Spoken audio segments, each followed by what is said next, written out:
He was the name the whole south side of Chicago lowered its voice to speak. She was just a waitress with trembling hands and a debt she could never repay. But that night, in a candlelit restaurant, as she leaned down to pour wine for the most dangerous man in the city, she whispered the three most desperate words of her life. "Please help me."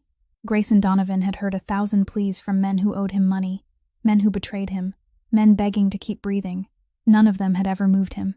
Yet 3 words from this stranger touched something he thought he had buried long ago. A memory from 18 years past. A debt so deep that even his entire empire could never repay it. She had no idea who she had just asked for help, and he didn't yet know that saving her would mean saving the last human part of himself. If you've ever believed that no act of kindness, however small, is ever truly lost, then stay with this story until the very end, because it will make you believe it forever. Subscribe to the channel so you never miss stories that touch the heart like this one. Leave a like if you believe that kindness always finds its way back. And share this story with someone you're grateful for. Now, let the story begin. Ember Room sat on the top floor of a historic building in the heart of Chicago, where every table was spaced far enough apart that no one could overhear anyone else's conversation, and that was exactly why men like Boyd Mercer chose the place. At 8:45 on Friday night, the elevator doors slid open, and Grayson Donovan stepped inside. No one announced him. No one had to. The restaurant manager straightened his back just a little more. The 2 men in black suits standing near the kitchen entrance subtly shifted their stance, and the conversations at the tables nearest the aisle suddenly dropped by half a tone, as though the entire room had taken the same silent breath. Gray didn't look at anyone. He walked straight to the corner table, where Boyd Mercer sat, waiting with the smile of a man who'd already calculated the price of everything in the room, including the price of the man now taking the seat across from him. Grayson. Mercer's voice was warm and smooth, like wine served at exactly the right temperature. "Thank you for accepting my invitation. I know you don't enjoy dinners like this." Gray pulled out his chair, sat down, and rested both hands on the table. "I don't like wasting time," he said. "You've got 30 minutes. The waitress appeared beside them, almost without a sound. A young woman with brown hair neatly tied behind her neck, wearing a crisp black uniform with a small name tag that read Tessa. She poured the water, placed the menus on the table, and did everything in perfect order, with the precision of someone who'd spent enough years in the job that her hands already knew every movement on their own. But Gray noticed immediately what 15 years of living on the edge between life and death had trained him to notice. Her hands were trembling, only slightly, just enough to send a tiny ripple across the surface of the water in the glass. But they were trembling. He noticed things like that. Old habits don't fade easily. And there was something else. A faint bruise on her left wrist had already turned the pale yellow color of an injury several days old, something the sleeve of her uniform couldn't completely hide whenever she leaned forward to pour water. Her eyes weren't fixed politely on the table the way well-trained servers usually kept them. Instead, they occasionally darted toward the kitchen entrance where Mercer's 2 men were standing, then instantly dropped again, like someone who'd accidentally touched a blazing hot stove. Gray took in every detail in less than 3 seconds, then stored it away in that quiet corner of his mind, where he kept facts he didn't yet know how to use. Mercer began talking about boundaries. He spoke in the polished language of businessmen, using words like partnership, vision, and shared interests. But beneath that velvet covering, a blade was being laid across the table inch by inch. "The Southern Harbor," Mercer said as he slowly swirled his wine, "has been operating below capacity. My people can make things move much more smoothly there. All you have to do is not look in that direction for a few nights every month." Gray didn't answer right away. He looked at Mercer the way a chess player studied a board, not focusing on the piece that was moving, but on the 3 moves waiting behind it. "It's my harbor," Gray said, his voice no louder than the distant piano music drifting through the room, "and whatever passes through it follows my rules. You know those rules. The whole city knows those rules." Mercer smiled, the smile of a man hearing exactly the answer he'd expected, but still wanting to hear it with his own ears. "Rules." He repeated the word as though tasting an unfamiliar dish. "Rules are a luxury reserved for people who've never been backed into a corner, Grayson."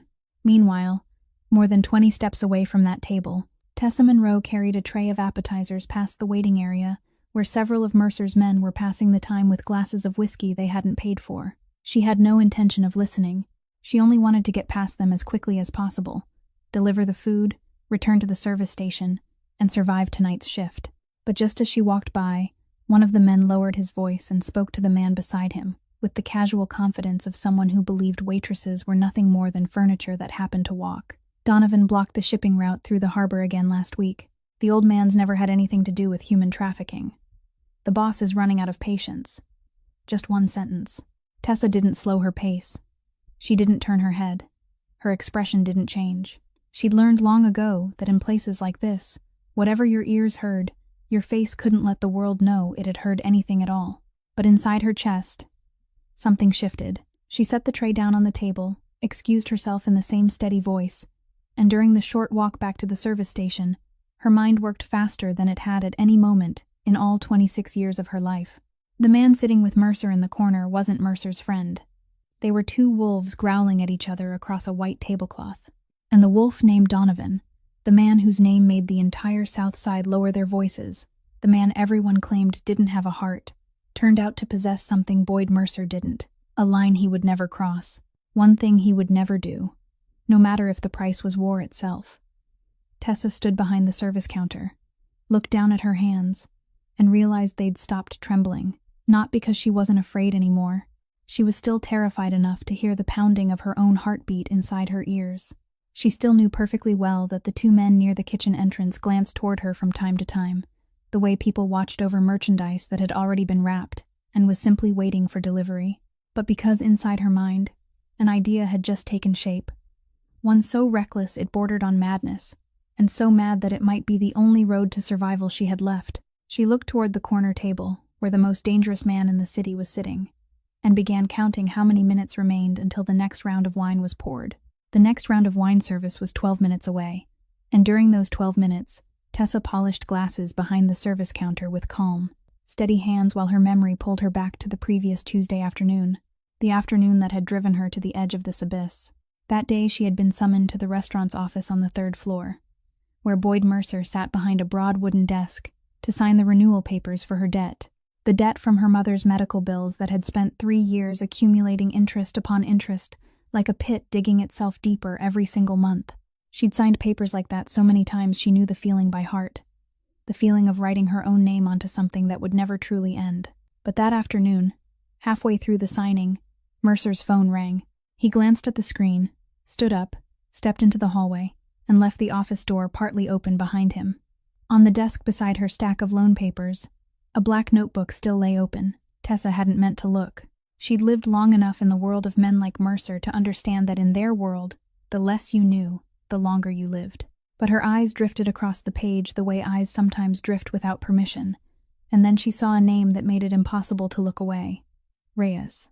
Manager Reyes, the gray-haired man who always set aside a box of leftover food for her at the end of every shift, the man who'd quietly told her 2 months earlier that some of the numbers inside the restaurant didn't add up, and that he intended to find out why.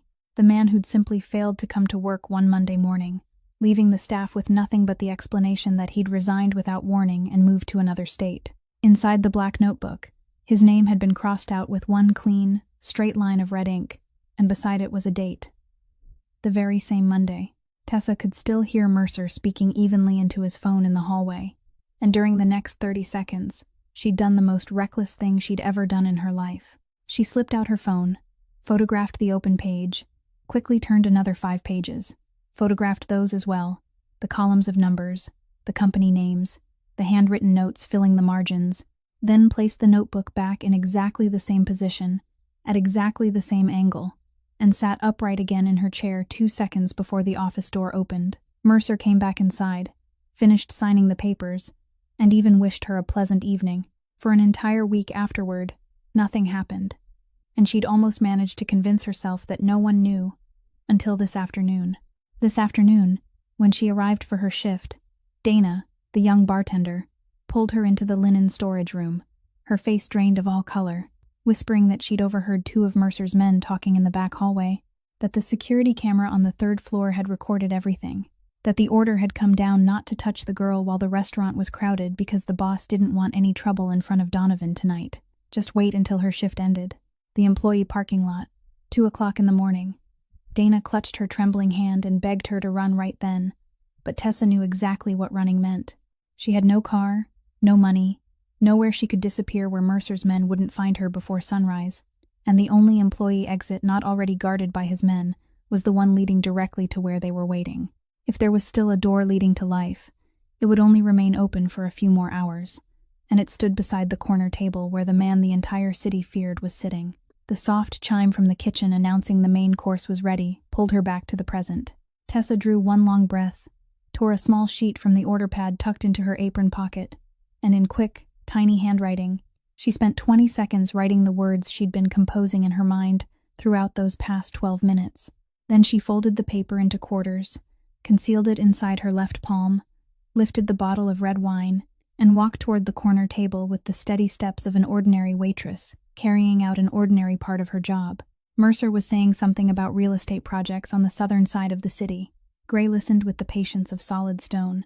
Tessa poured Mercer's wine first, filling the glass exactly 1/3 full, gently twisting the bottle so not a single drop would fall, then walked around to Gray's side of the table, and as she leaned forward, the service towel draped across her arm slipped from its fold and fell beside the table leg. She lowered herself onto one knee to retrieve it, a movement lasting no more than 3 seconds. And during those 3 seconds, so softly that only one man in the entire world could hear her, she whispered 3 words, "Help me, please." Then she stood again, finished pouring the wine, and with her left hand placed the fresh bread basket onto the table, adjusting the small plate beneath it the way every attentive server would, except that when her hand withdrew, the folded piece of paper remained beneath the rim of the plate, hidden from Mercer's view, resting beside Grayson Donovan's right wrist. She excused herself in a flawless professional voice and walked back toward the service counter, without moving a single beat faster than usual, even though her spine felt as cold as though ice water were slowly running down it. Gray didn't watch her leave.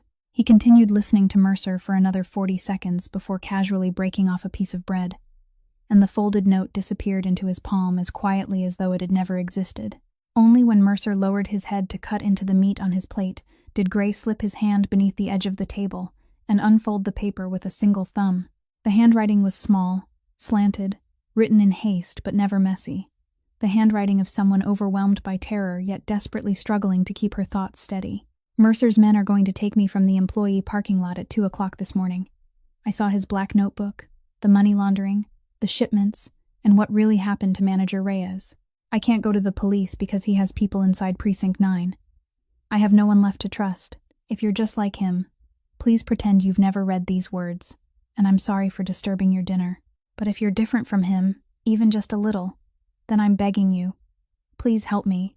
Gray folded the note with a single movement of his thumb, slipped it into the inside pocket of his suit jacket, and continued the dinner for exactly 4 more minutes, as though the words he'd just read had been nothing more than a wine receipt.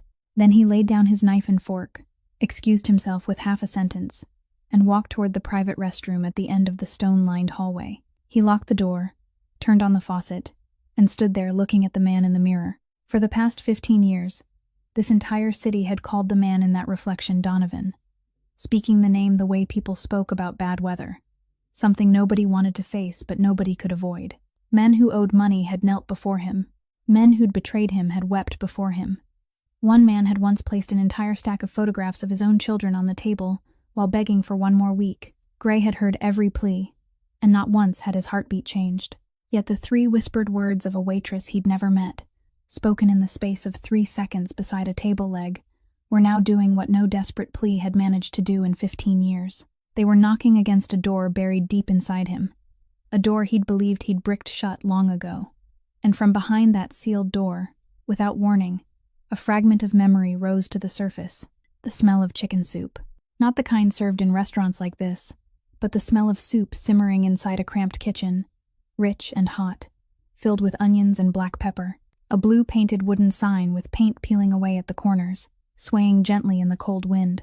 A woman's hand, its fingers reddened from hot water, placing a steaming bowl of soup onto the wooden table in front of him. That was all. The memory broke apart there, like a strip of film cut cleanly with a pair of scissors. There was no face, no voice, no name. Gray stood motionless before the mirror for another 5 seconds, trying to pull the rest of that forgotten film out of the darkness, and failed. 18 years had passed since he'd allowed himself to think about that winter. The winter when he'd been 16 years old. The part of his life he'd boxed away, sealed shut, and buried in the deepest corner of his memory along with his old name. He didn't understand why it had surfaced now. Why tonight? Why because of this girl? He only knew one thing, and 15 years of surviving had taught him never to argue with this instinct. Some warnings didn't come from reason, and the people who ignored them rarely lived long enough to regret it.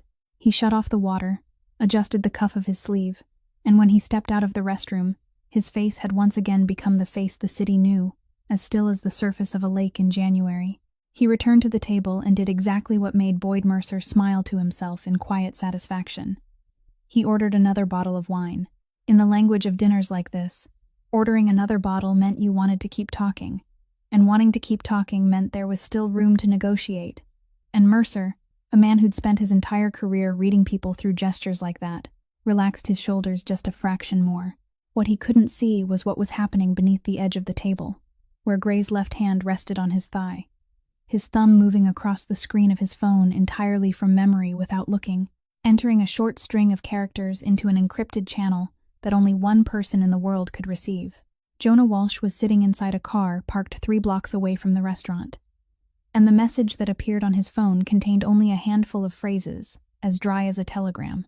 One person, female, restaurant employee, pick up at 9:45, rear storage door behind the kitchen, prepare safe house, call Margot. Jonah read it twice, raised an eyebrow at the empty space in front of him, and replied with a single character that in the private language shared between the two men meant understood, already moving. The rest of the dinner became a chess match in which both players knew the other was hiding pieces. Mercer talked about the future of the South Side, about the buildings that would soon rise there, about how people with vision belonged on the same side, and Gray nodded where nodding was expected, asked questions where questions belonged, and allowed just enough carefully measured silence for Mercer to believe he was gaining the advantage. By the end of the meal, Mercer lifted his glass and said he believed tonight marked the beginning of a new chapter between them. Gray raised his own glass, touched it lightly against Mercer's, and took a sip. Both men smiled. Both men knew exactly what that new chapter was called. The only difference was that one of them believed it would begin in the employee parking lot at 2 o'clock that morning, while the other already knew it had begun 4 minutes earlier, beneath the edge of a table covered with a white cloth. Gray rose first, buttoned his suit jacket, shook Mercer's hand with a handshake lasting precisely 2 seconds, and headed toward the elevator. His path took him past the service counter, where Tessa was arranging glasses onto a tray, her shoulders held straight by the sheer force of determination it took simply to remain standing. He didn't stop. He didn't turn his head. He merely slowed his stride by half a beat as he passed her, and in a voice so low it disappeared into the sound of glass touching glass, he spoke exactly 1 sentence. 9:45, the storage door behind the kitchen. Then he kept walking without changing his pace, and the elevator doors closed behind him. Tessa remained standing there, still holding the glass she hadn't managed to set down, her heart pounding like a battlefield drum, and for the first time since that Tuesday afternoon, there was something inside her chest greater than fear itself. She glanced at the clock hanging above the bar. 17 minutes past 9. 28 minutes remained. Those 28 minutes became the longest 28 minutes of Tessa's life. She worked like a machine following a program, clearing tables, serving desserts, smiling at guests who never truly saw her, while her eyes followed the clock above the bar, as its hands crept forward 1 mark at a time. At 22 minutes before 10, she untied her apron, folded it, and draped it over her arm, as though she were simply taking dirty linens down to the laundry room, something she did every night, something no one ever paid attention to. At 19 minutes before 10, she crossed through the kitchen, nodded to the head chef who was shouting about the salmon, and turned into the hallway leading down to the storage area. At 17 minutes before 10, she heard something that wasn't supposed to be there, the sound of leather shoes against the concrete floor ahead, near the corner leading to the storage door.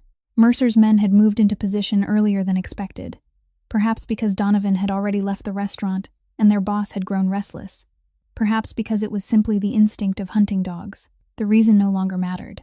What mattered was that between her and the door where she'd been told to go stood 2 men, and one of them had just called her name, in the voice of someone who had no intention of asking questions. Tessa froze for half a second.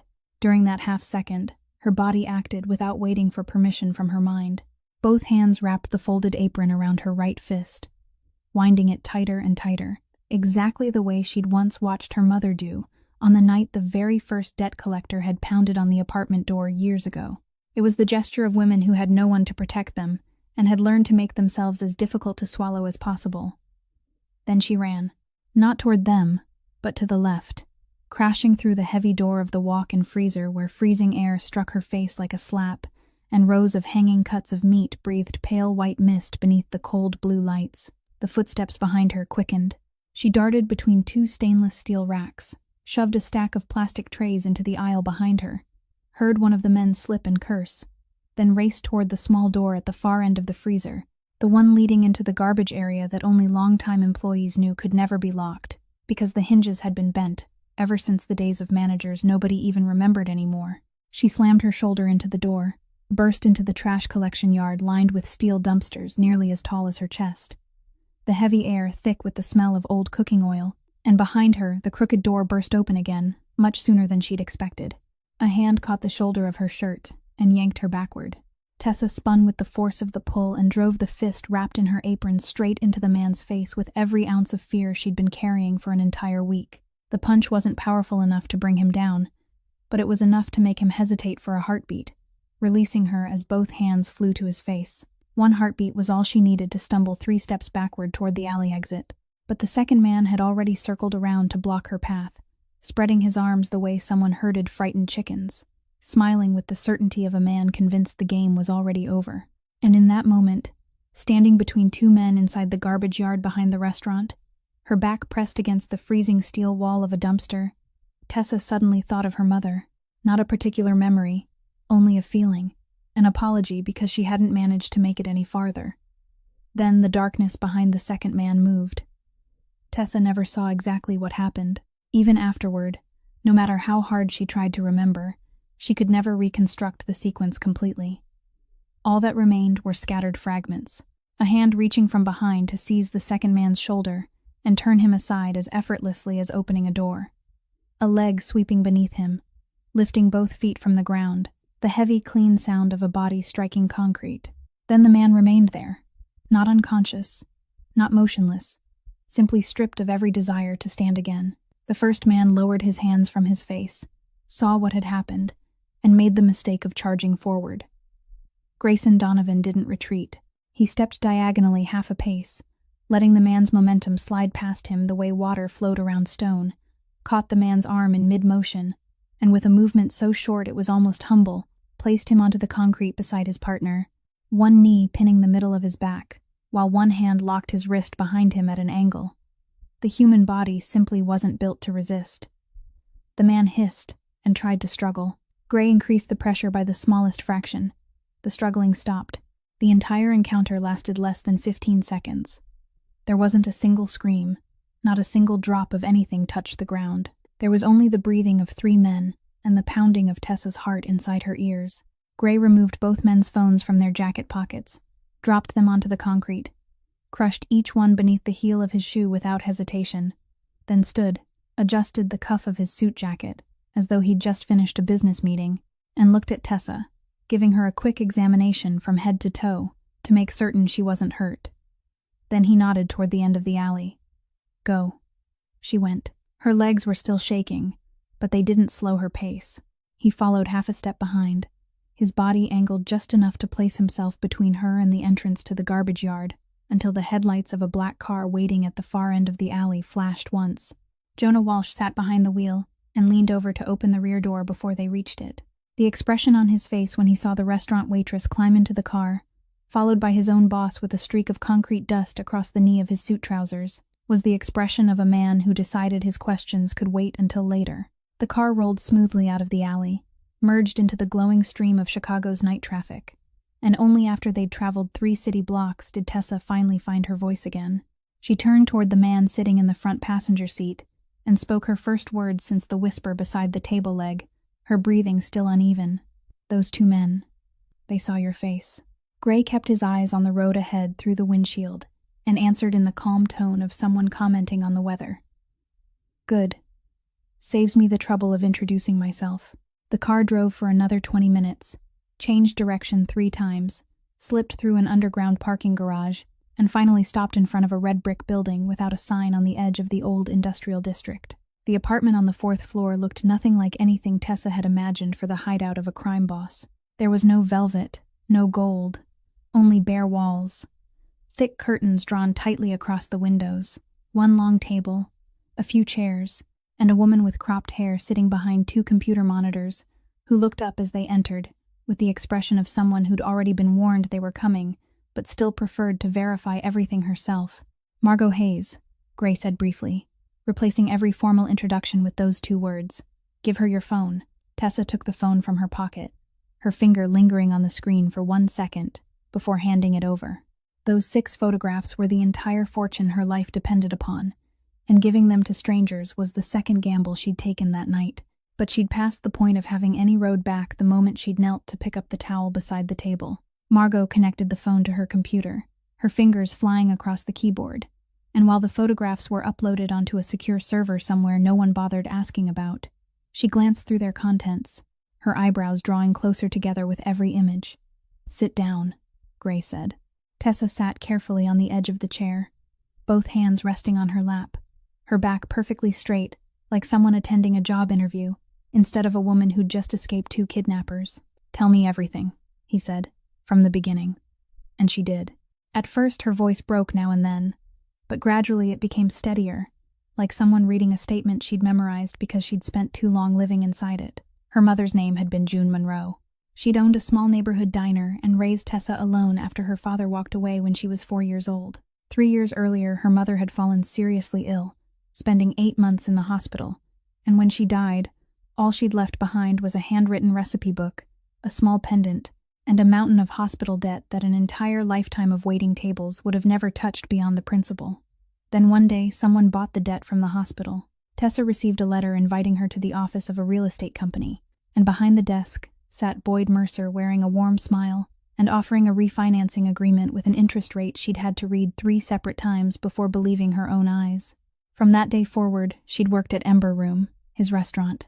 Her wages went directly toward the interest payments, and every month the total climbed higher instead of lower, a well digging itself deeper beneath her feet every single day. She told them about Reyes, the gray-haired manager who'd confided that the numbers didn't add up, then disappeared after one weekend, and about the name crossed out in red ink she'd seen inside Mercer's black notebook. Gray listened without interrupting, leaning against the wall with both arms folded across his chest, and only after she'd finished did he ask a single question. "Why didn't you run this afternoon when you learned they were waiting for you in the parking lot?" Tessa met his eyes, and for the first time all evening, there was something in her voice stronger than fear. "Run where?" she asked. "I don't have a car.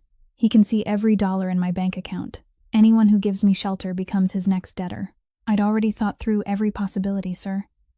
The only road that doesn't lead back to Mercer's office is the one that goes straight through him." Margot lifted her eyes from the screen and shot Gray a quick glance, the kind of glance someone gave after hearing something worth remembering. Tessa drew one slow breath and continued with the part she'd rehearsed throughout the drive, the hardest part to say aloud. "But there's something you need to understand before we go any further. I know who you are. I know people like me don't get to sit in a room like this for free. If you save me only so I wake up tomorrow with a new creditor, one who just happens to wear a better suit, then please let me out on the nearest street corner right now. I won't trade one creditor for another. I'd rather keep running on my own until there's nowhere left to run." The room fell silent for 3 full seconds. Jonah, halfway through pouring himself a cup of coffee in the kitchen corner, stopped in mid-motion. Margot's fingers left the keyboard, and Gray looked at the young woman sitting upright on the edge of that chair for one heartbeat longer than necessary, because there was something in those words, in the way she'd lifted her chin, ready to lose everything except her right not to kneel, that touched him in a way he couldn't name, familiar like a melody heard sometime in a life so distant he couldn't remember the lyrics anymore. "No one owns anyone here," he finally said, his voice unchanged. "You give me what I need, the truth about Mercer. I give you what you need, your life. Fair enough. If you can sleep, then sleep." The room at the end of the hall locks from the inside. Tessa looked at him for another second, as though weighing those words on an invisible scale, then nodded.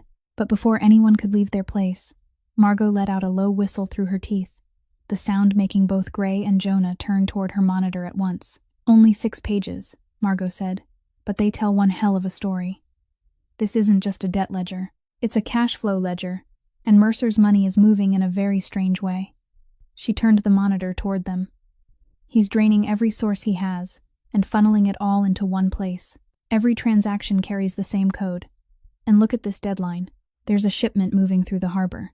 The payoff money stretches from Precinct 9 all the way to the prosecutor's office, and the whole operation has to be finished exactly 1 week from now. Jonah frowned. What's happening next week? Margot tapped a few more keys, opened a local news article, and on the screen appeared a photograph of Boyd Mercer, smiling beside the scale model of an extravagant development complex. Next week, she said, he breaks ground on the biggest project of his life. It'll be broadcast live. The mayor will be there. The room fell silent. Gray stepped closer to the monitor, looked at the groundbreaking date, looked at the shipment date, looked at the river of money rushing together as though pouring into the narrow mouth of a funnel, and spoke softly, almost to himself. Everything he has is flowing toward the same day. Tessa went to rest in the room at the end of the hall just before midnight, while the 3 people remaining gathered around the long table with the 6 enlarged pages from the black notebook, spread across the monitor like maps leading into the heart of a beast. Margot worked the way she always did, disappearing into long stretches of silence, before suddenly speaking in rapid bursts. And close to 1 o'clock in the morning, she leaned back in her chair, rubbed both eyes, and said the one thing neither Gray nor Jonah wanted to hear. There's something on the last page that I thought was ordinary bookkeeping, but it isn't. Look at this notes column. 3 abbreviations repeated over and over, 1 case reference number, and 1 name that took me half an hour to trace. It's a senior assistant inside the district attorney's office. Mercer hasn't just bought people in Precinct 9. He's built an entire pipeline reaching all the way to a prosecutor's desk. But that's not the frightening part. She enlarged a handwritten note in the margin, Mercer's own neat, compact handwriting, and read each word slowly, as though reading the label on a bottle of poison. Insurance package. Copy already delivered. Activate if I go silent. Jonah frowned. What does that mean? It means, Margot replied, Mercer has already assembled a complete file, and judging by the money tied to this code, he spent a fortune making every page look authentic, right down to every official seal. It's a fabricated case accusing our organization of crimes he invented himself. Shipments that never existed. Names attached to investigations that never happened. That file is already locked inside the safe belonging to that assistant prosecutor, along with one simple instruction. If Boyd Mercer dies, disappears, or stops sending regular confirmation signals, open the safe, file the charges, and bring Donovan down. The room became so quiet they could hear the cooling fan inside the computer. Jonah let out a long, low whistle, folded his arms, and gave voice to the thought all 3 of them shared. A dead man's switch. No wonder he sat across from you tonight without a single drop of sweat on his hands. He knew you couldn't touch him. The whole city thinks Mercer is reckless. Turns out he's the only man in the room who has nothing to fear. Gray rose slowly from his chair, walked toward the window hidden behind the heavy curtains, and stood there for a long time with both hands in his pockets. 15 years of ruling the underworld had taught him that every problem had 3 solutions. Buy it, frighten it, or erase it. And he'd just realized Mercer had locked every one of those doors before dinner had even begun. He couldn't be bought because what Mercer wanted wasn't money. It was Gray's territory. He couldn't be intimidated because a man holding a dead man's switch feared no one. And he couldn't be eliminated because the bullet that killed Mercer would also fire the fabricated case waiting inside the prosecutor's safe, dragging Gray's organization, Jonah, Margot, and the hundreds of people living beneath his protection into the grave, alongside a dead man. He turned back toward the table. Then there's a 4th door, he said in the same calm voice, someone might use while reading a dinner menu. Margot looked up. Which one? The truth, Gray answered. Mercer survives because he wears 2 layers of armor. The outer layer is the image of a respectable businessman in the public eye. The inner layer is that dead man's switch, but the switch only works if he dies or disappears. If he collapses in broad daylight, wearing handcuffs, with his real crimes exposed before television cameras, then that fake case becomes nothing but worthless paper, because no prosecutor would dare open a safe and carry out the instructions of a criminal who's just been arrested in front of the entire country. If we're going to destroy Mercer without dying beside him, we can't use bullets. We have to use the truth, out in the open, and every step has to follow the law down to the last comma. Jonah stared at his employer for a long moment. And on the face of the man who'd stood beside Gray for 15 years appeared something almost never seen there. Hesitation. The law, he repeated. Do you hear yourself? We're not people who live by the law. Precinct 9 belongs to him. The prosecutors belong to him. You just finished saying that yourself. The road you're describing isn't a fourth door. It's a tightrope stretched across a canyon, and waiting on the other side is total war against a man with more money than us, more people inside the system than us, and none of the rules that still hold your hands back. He leaned forward with both palms pressed against the table, and finally asked the question he'd been carrying ever since opening the car door for a waitress they'd known for less than 3 hours. I've followed you since the days when neither of us had anything. If you told me to jump, I jumped. If you told me to stay silent, I stayed silent. But tonight I need to understand what I'm jumping for. For a waitress you've known less than 3 hours, you're willing to start a war with Boyd Mercer? The room fell silent. Margot stopped typing. She didn't raise her head, but it was obvious she was listening. Gray didn't answer immediately. He looked down at the tabletop where the glow from the monitor spilled across the 6 pages of the black notebook, and for one fleeting instant, so brief that only Jonah, after 15 years of reading this man's face, noticed it. Something shifted behind those eyes that were usually as still as a frozen lake. Something old, something buried deep, something that had nothing at all to do with territory or money. It's not because of her, Gray finally said, his voice dropping half a tone. It's because of a debt she doesn't even know I'm carrying. Jonah straightened, waiting for the rest of the answer, but the rest never came.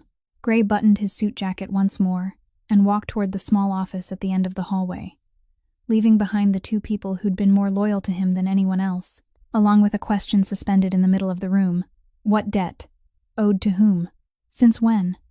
And how enormous did it have to be for the man who ruled the entire South Side with the coldest mind in the city to place his entire empire on the table as a wager because of it? At 3 o'clock in the morning, Tessa gave up trying to sleep. The room at the end of the hall had a sturdy lock exactly as Gray had promised, but a lock could secure a door, not a mind. Every time she closed her eyes, she found herself back in the employee parking lot at 2 o'clock that morning, only in another version of the night, the version where there'd been no folded note beneath the bread plate. She climbed out of bed, walked quietly through the dark hallway, and found what she needed at the far end of the apartment, a small but fully equipped kitchen. The refrigerator held chicken, carrots, onions, the simple ingredients someone had stocked for the days when staying hidden meant staying alive. She stood there for a long moment, then did the one thing she'd done ever since she was 10 years old, whenever the world grew too large for her to carry. She cooked her mother's chicken soup. The handwritten recipe book was still back in her apartment inside the drawer beside her bed. By now, Mercer's men had probably turned the whole place upside down looking through it, but that didn't matter, because she didn't need the book for this recipe. It lived in her hands, in her sense of smell, somewhere deeper than memory itself. Brown the onions first until they released their sweetness. Blanch the chicken before letting it simmer. Slice the carrots thick enough that they wouldn't fall apart. Crush the black pepper instead of grinding it. And above all, be patient. Her mother had always said patience was the most important ingredient. You can't rush a pot of soup any more than you can rush an act of kindness. She moved through each step beneath the warm yellow glow of the range hood light, and when the soup finally began to bubble gently, filling the kitchen with that rich, comforting fragrance of onions and cracked black pepper, her shoulders lowered by the smallest fraction. For the first time since that afternoon, she never heard the footsteps. The man moved without making a sound, even inside his own home. And when Tessa turned to reach for the ladle, she startled to find Grayson Donovan standing in the kitchen doorway, still wearing the same white shirt from earlier that evening, his sleeves rolled to his elbows, frozen in place in the most literal sense of the word, like someone who'd been stopped mid-stride by an invisible wall. He wasn't looking at her. He was looking at the pot of soup, or more accurately, he was breathing in its scent with his entire face, wearing an expression she'd never seen on him throughout the entire night, not even when he'd taken down the 2 men behind the restaurant.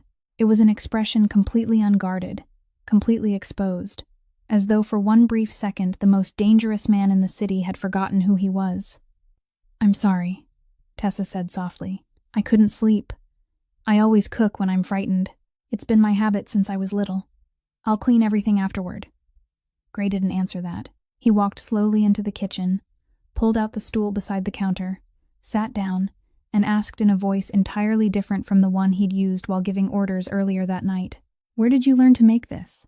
"From my mother," Tessa answered as she ladled the soup into 2 bowls out of the simple courtesy of someone borrowing another person's kitchen at 3 o'clock in the morning. "My mother owned a little diner when I was growing up. It was on the corner of Halstead. Just a tiny place, with a blue-painted wooden sign. She painted it herself, so the paint was peeling at every corner." Gray's hand, reaching to accept the bowl, stopped in midair for exactly half a second. If Tessa hadn't happened to glance down at that instant, she would have missed it. She assumed he simply didn't care for such humble food, so she hurried to say, "You don't have to eat it. I was just making it for myself." But he'd already taken the bowl, set it carefully on the counter before him, and quietly said, "Tell me more about that diner." So at 3 o'clock in the morning, inside the kitchen of a safe apartment with no address, Tessa Monroe found herself telling the crime boss of the South Side about a little diner that had closed its doors long ago. She told him how her mother had opened it alone after her father walked away. She told him about the winters when customers were scarce and her mother still kept a pot of soup warm on the stove until closing time. And she told him about the rule everyone in the neighborhood had known back then, the 1-bowl rule. Anyone who knocked on the back door hungry got a bowl of soup, she said. My mother never asked their name, never asked why they were hungry, never made them listen to a lecture. Just 1 hot bowl of soup and a place to sit on the back steps. When I was little, I asked her once how we could afford to keep feeding strangers when we barely had enough ourselves. I asked what if people took advantage of her. Tessa smiled into the steam rising from her own bowl, the first genuine smile she'd worn throughout the long story of that night. My mother was washing her hands at the sink. She didn't even turn around. She only said, "People don't owe each other a meal, sweetheart. People owe each other kindness." Silence settled over the kitchen, and within that silence, inside the mind of the man sitting at the counter, a second fragment of memory rose and locked itself perfectly into the first. The blue wooden sign with peeling paint inside his memory had also stood on a street corner, a corner he'd spent the past 18 years deliberately driving around rather than passing through. And those words, the ones about food and kindness, he'd heard them before, not read them, not been told about them. He'd heard them with his own ears, spoken in the voice of a woman, in a place filled with warmth during the coldest winter of his life. Coincidence, he told himself. This city has hundreds of diners, thousands of blue signs. Anyone could have said something like that. He crushed the thought as quickly as someone snuffed out a match, because there were doors that could never be closed again once opened, and he wasn't ready. Not tonight, not while Mercer was still out there. He said nothing at all. He simply picked up the spoon and began to eat. He ate slowly, 1 spoonful at a time, sitting perfectly straight, leaving not a single drop behind. Not like a man having a bowl of soup, but like someone carrying out a sacred ritual. And Tessa stood on the opposite side of the kitchen counter, watching the strangest sight she'd ever witnessed. The man whose name made an entire city lower its voice sitting on a kitchen stool at 3 o'clock in the morning, eating a waitress's chicken soup, as though it were the most important meal of his entire life. And when he finally lowered his spoon into the empty bowl, so quietly that it was almost impossible to hear, Tessa saw something she was certain very few people in this world had ever witnessed. Grayson Donovan's hand, the hand that had signed death sentences and broken empires, the hand that hadn't shed a single drop of sweat sitting across from Boyd Mercer, was trembling. Boyd Mercer wasn't the kind of man who slammed his fist on the table after losing a game.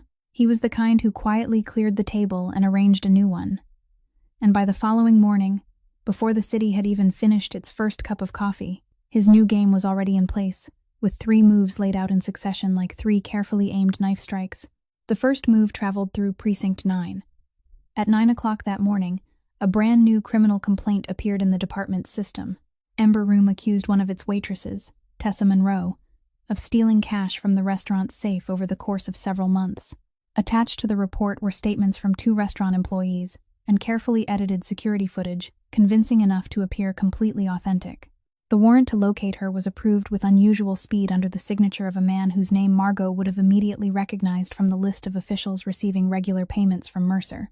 By noon, Tessa's photograph had already been distributed through the internal files of patrol units across the city. Overnight, a 26-year-old waitress had become a fugitive suspected of financial crimes, and every police officer in Chicago now possessed a perfectly legal reason to place handcuffs on her and deliver her directly to the place where Mercer's men were already waiting. The second move never touched a single official document. It moved through brief phone calls, hurried meetings in parking lots and back rooms of neighborhood bars, and by late afternoon the entire Chicago underworld knew something no one dared speak aloud. Boyd Mercer had placed a bounty on a waitress. Alive. The amount was large enough that the most experienced bounty hunters in the state abandoned whatever jobs they'd been working, and attached to that reward came a message requiring no encryption at all. Anyone who gave the girl shelter had already chosen a side. The third move arrived by hand. At 3 o'clock that afternoon, a well-dressed man quietly laid a thick envelope, without stamps or markings, onto the counter of a small laundromat in the South Side, one of the public-facing contact points everyone in their world knew ultimately led to Donovan. Inside the envelope lay only a single sheet of paper, bearing Mercer's own clean, elegant handwriting. Grayson, last night's dinner was delightful, but I'm afraid one of my possessions has wandered into your house. The girl stole from me. The paperwork is complete. The law stands with me. Return her before groundbreaking day and every misunderstanding between us disappears. Your harbor remains yours. The old boundaries remain respected. We might even become friends. Keep her, and you'll teach this entire city a very expensive lesson about the price of kindness. You have until Thursday morning. Inside the safe apartment, Gray read the letter exactly once beneath the watchful eyes of Jonah and Margot, then quietly laid it on the table and did absolutely nothing. He wrote no reply, sent no intermediary, not even a verbal message. Jonah understood immediately, because he'd spent enough years beside this man to know the language Gray spoke without words. Silence wasn't hesitation. Silence was an answer. The proudest answer imaginable. I heard you. I refuse. You aren't worth a single word from me. But Mercer understood that language just as well, and beginning that very evening, the noose began to tighten. It tightened the way modern wars always did. There were no gunshots, only pressure increasing from every direction, like rising water surrounding an island. Patrol cars from Precinct 9 suddenly began cruising slowly past businesses connected to Donovan 3 times more often than usual. 2 longtime suppliers serving Gray's nightclubs called within hours of each other, apologizing awkwardly, before refusing to make any further deliveries. A broker who'd done business with Donovan's organization for years was suddenly summoned to the station over a business permit that had expired the previous year, something nobody had cared about until now. Then, at 10 o'clock that night, Jonah's phone vibrated with the first piece of bad news attached to a specific address. The laundromat in the South Side, the same one that had received Mercer's envelope earlier that afternoon, had just been visited by 4 officers from Precinct 9, claiming to perform a fire safety inspection. They'd searched every storage bin, removed ceiling panels, forced the owner to remain seated for 2 hours while repeating the same question in different forms. Had he seen any unfamiliar young woman recently? Jonah ended the call, reported everything to the room, then concluded in the calm voice of a soldier reading battlefield positions. He couldn't find her, so now he's squeezing every pipeline leading toward us, one by one. Eventually, he'll reach the ones closest to home. Tessa spent the entire evening sitting quietly at the corner of the table listening to every word, her face growing paler with each passing hour, until finally she spoke so softly it was almost a whisper. Maybe I should turn myself in. A good lawyer might beat a made-up theft charge. That's better than watching your whole organization sink because of me. Gray didn't even lift his eyes from the harbor map spread across the table. If you walk into Precinct 9, he replied in the same level voice. Before any lawyer reaches you, your file will already say you resisted arrest, and everything that happens afterward will conveniently appear on the station cameras, exactly where Mercer wants it recorded. Surrender is simply a polite word for delivering yourself to the address Mercer selected. Sit down. You're a witness, not a burden, and I don't hand witnesses back to the man who needs them dead. The sentence contained not a single comforting word, yet strangely enough it allowed Tessa to sit back down, because inside the upside-down world she'd been thrown into, the only thing still worthy of trust was precisely that kind of cold discipline built upon principles. No one truly slept that night. Jonah remained on the phone, coordinating with their various locations, quietly relocating 3 different groups away from addresses most likely to receive the next round of unwanted visits. Gray stood before the large city map pinned to the wall, his eyes moving endlessly between the harbor, Ember Room, and Mercer's construction site as though searching for one missing connection he still couldn't see. And Margot, Margot remained buried behind her 2 computer monitors from midnight onward, with her 3rd can of energy drink, following a single thread she'd told no one about, a thread beginning with one simple question that had refused to leave her mind since the previous day. Why had Mercer's bribery payments begun 3 full years earlier, long before he'd ever publicly announced the development project? She dug through the city's property records layer after layer. Shell companies nested inside one another like wooden dolls hidden within larger wooden dolls. And shortly before 5 o'clock in the morning, while dawn still hadn't begun to brighten the sky, Margot's fingers suddenly froze above the keyboard. She stared motionlessly at the monitor for a full 10 seconds, before finally raising her head toward Gray, who was still standing before the city map, and spoke in a voice that caused both Jonah and Tessa to turn immediately toward her. "You need to see this." Gray walked over to the monitor with Jonah following close behind, while Tessa rose from the corner of the table with the unmistakable feeling that whatever was about to appear had something to do with her. Margot pulled up the master plan for Mercer's development on the left screen, the dazzling complex of glass towers he was preparing to break ground on before television cameras, then opened an old municipal land survey map on the right screen and overlaid the two with a few quick movements. "Look at the property lines," she said. "The entire development sits on top of 4 old city blocks that have been cleared little by little over the past 3 years. And the last block, the one directly in the center of the project where the main lobby of the central tower is supposed to stand, is this street right here." Margot tapped one line on the map, and beside it appeared the name of a street that caused 2 people in the room to fall silent the instant they saw it. Halsted. Tessa stepped closer to the monitor, her voice growing softer as though she were afraid of waking something that had been sleeping for years. "That's my old neighborhood. My mother's diner was right there. The old address is still on her paperwork." Margot nodded slowly. "Now here's the part you need to listen to very carefully," she said without taking her eyes off Gray. 3 years ago, before this project even had a name, Mercer's shell companies began quietly buying every property along Halsted, one by one. But several owners refused to sell. Families who'd lived there for decades. People running small businesses who believed that street corner was their entire life. For those owners, the records reveal a pattern so consistent it's chilling. Anyone with a loan suddenly had that loan purchased, and the interest rates driven through the roof. Anyone carrying hospital debt found that debt transferred to a new owner. Anyone operating a business suddenly ran into endless licensing problems. One household after another finally broke, sold at a loss, and moved away. Margot opened a scanned file from the city's archived records, turned to one notarized page, and on the monitor appeared a debt transfer agreement dated almost 3 years earlier. The buyer was an anonymous limited liability company, whose true ownership Margot had already traced, and the debtor's name printed on the document was the name Tessa barely managed to begin reading before the words caught in her throat. June Monroe. The room became utterly silent. "Your mother's hospital debt," Margot said, her voice softer than Tessa had ever heard it, "wasn't accidentally sold to Mercer. He hunted it down.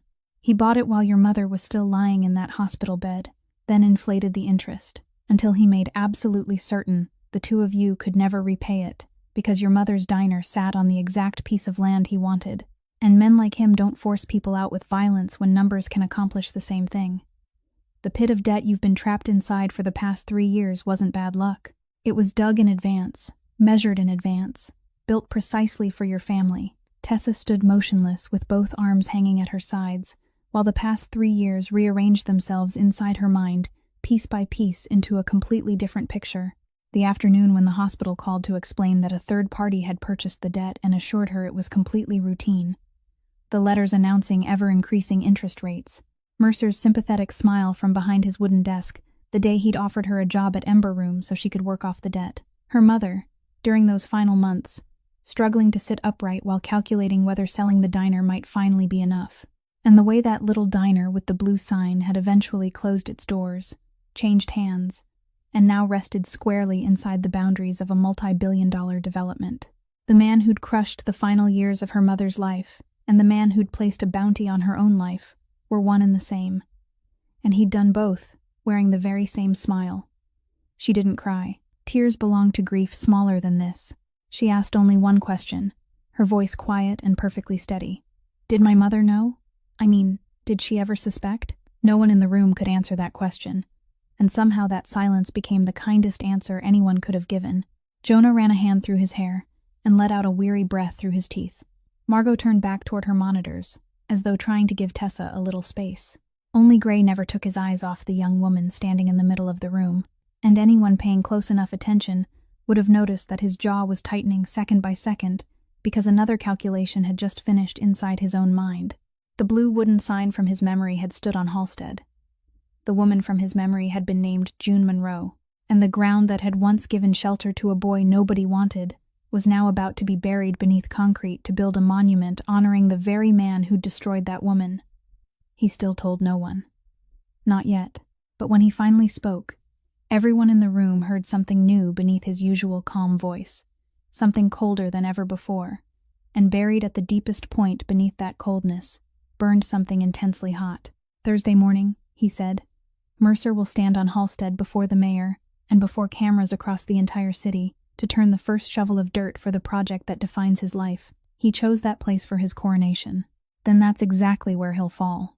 No one asked what he meant because the sentence hadn't been spoken as an invitation to discuss possibilities. It landed like a verdict already passed. The rest of the night disappeared into maps, financial flowcharts, and plans sketched out only to be crossed away again as their strategy slowly took shape, line by line, like a ship being built under the cover of darkness. None of the 4 people gathered around that long table that night knew that somewhere else in the city, on a prepaid phone resting in the palm of someone they trusted, the address of the safe apartment had just been typed out and sent. The following night, at 3 o'clock in the morning, Gray sat studying the city map beneath the only desk lamp still burning when the back of his neck turned cold, before his ears even understood why. Then his hearing caught up. Down on the street below came the sound of 3 car doors closing, far too softly and far too evenly for any honest reason at that hour. There were no voices, no laughter from late-night revelers heading home, only the organized silence of people arriving to do a job. He switched off the lamp with a twist of his wrist, crossed the living room in darkness, knocked twice sharply on Margot's door, yanked open the bedroom where Tessa was sleeping, and spoke exactly 3 words in the low voice that never invited questions. "Up, move, now." Jonah was already off the sofa where he'd been sleeping on watch, reacting with the instincts of an old soldier who never needed anyone pounding on his door. And over the next 40 seconds, the safe apartment functioned exactly the way it had been designed to function for a moment like this. Margot swept her laptop and 2 hard drives into her shoulder bag. Tessa pulled on her shoes with trembling hands even though her feet were already steady beneath her. Gray stood beside the window, peering through the narrow gap in the curtains and counting. 1 vehicle blocking the front corner of the building, 2 figures splitting off toward the rear entrance. At least 6 men, maybe 8. A pincer formation closing from both ends. Professional, not police. Police coming to make an arrest didn't drive with their headlights off from 2 blocks away. The elevator relay clicked as the car began rising from the ground floor. Someone had just called it up. "Backup route," Gray said. And no one asked which route because Jonah had already pulled the steel shelving unit in the kitchen away from the wall, revealing a narrow, hidden door leading into the building's utility corridor, something the organization had paid to create outside every official blueprint. They crawled through in exactly the order Gray indicated with 1 flick of his hand. Tessa first, Margot second, Jonah third. Gray last, pulling the heavy shelving back into place behind him. The utility corridor was dark and cramped, lined with exposed pipes running the length of the walls. They followed the faint glow of Margot's phone, half covered by her hand, descended a steep spiral iron staircase, and above them came the unmistakable sounds of the apartment door being forced open, followed by hurried footsteps spreading through the rooms, and an angry curse when someone discovered beds that were still warm while the people sleeping in them were gone. At the landing on the 2nd level of the maintenance stairs sat a ventilation hatch opening onto the roof of the adjoining parking structure. Jonah climbed out first, helped Tessa across, then Margot, and just as Gray stepped onto the dew-covered sheet metal roof below, the door at the bottom of the iron staircase burst open. A flashlight beam swept upward, and someone shouted with sudden excitement, "There they are.